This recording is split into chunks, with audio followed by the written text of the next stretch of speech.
دنیا کی تاریخ میں سفاک ترین ظالم اور درندہ صفت لوگوں کی فہرست میں ایک نام ہلاکو خان کا بھی ہے، لیکن جب رب کی پکڑ آئی، جب اللہ کا قہر نازل ہوا تو پھر انجام اتنا عبرتناک ہوا کہ دنیا دیکھتی رہ گئی۔ اس ویڈیو میں اس کی موت کا واقعہ بتاؤں گا، اور یہ ویڈیو ان ظالم سیاستدانوں حکمرانوں کے لیے ہے جو عصر حاضر میں برسر اقتدار ہیں، وہ جاگیردار وڈیرے ظالم اور سرمایہ دار جو خود کو خدا سمجھ بیٹھے ہیں۔ تم سے پہلے جو یہاں تخت نشین تھا اسے بھی اپنے خدا ہونے پہ اتنا ہی یقین تھا، لیکن ہلاکو خان کی موت کیسے ہوئی؟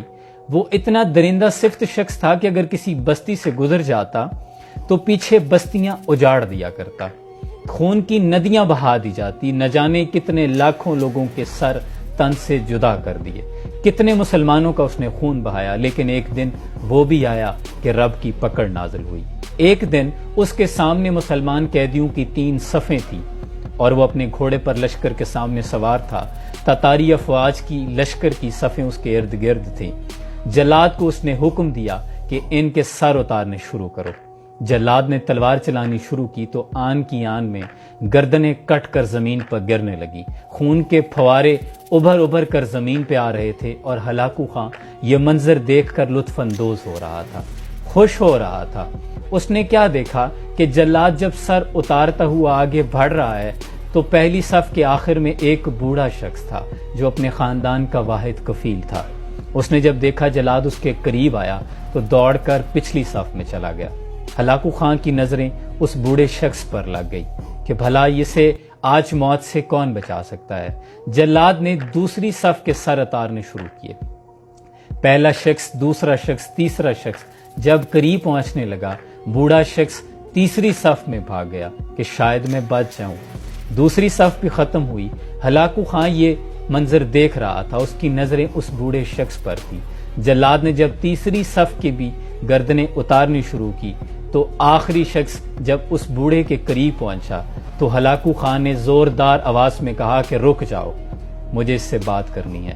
ہلاکو خان اس بوڑھے شخص کے قریب آیا اور پوچھا کہ اے بوڑھے شخص، بھلا تجھے آج موت سے اور میرے قہر سے کون بچا سکتا ہے؟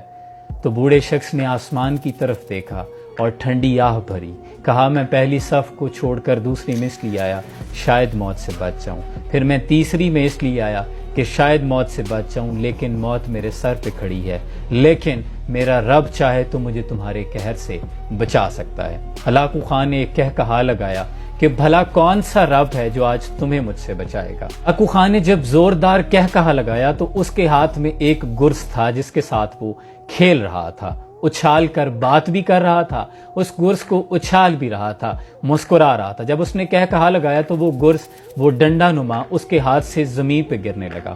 چونکہ وہ بہت چوکس اور خود کو طاقتور چلاک انسان سمجھتا تھا، جنگجو تھا، تو اس نے زمین پہ گرنے سے پہلے ہی اسے اٹھانے کی کوشش کی، اور جب زمین کی جانب جھکا تو اس کا ایک پاؤں رکاب میں سے نکل گیا اور دوسرا پاؤں رکاب میں پھنس گیا، اور اسی اثنا میں گھوڑا بدک گیا۔ اسے پتہ نہیں کیا محسوس ہوا کہ اس نے برق رفتاری سے دوڑنا شروع کر دیا۔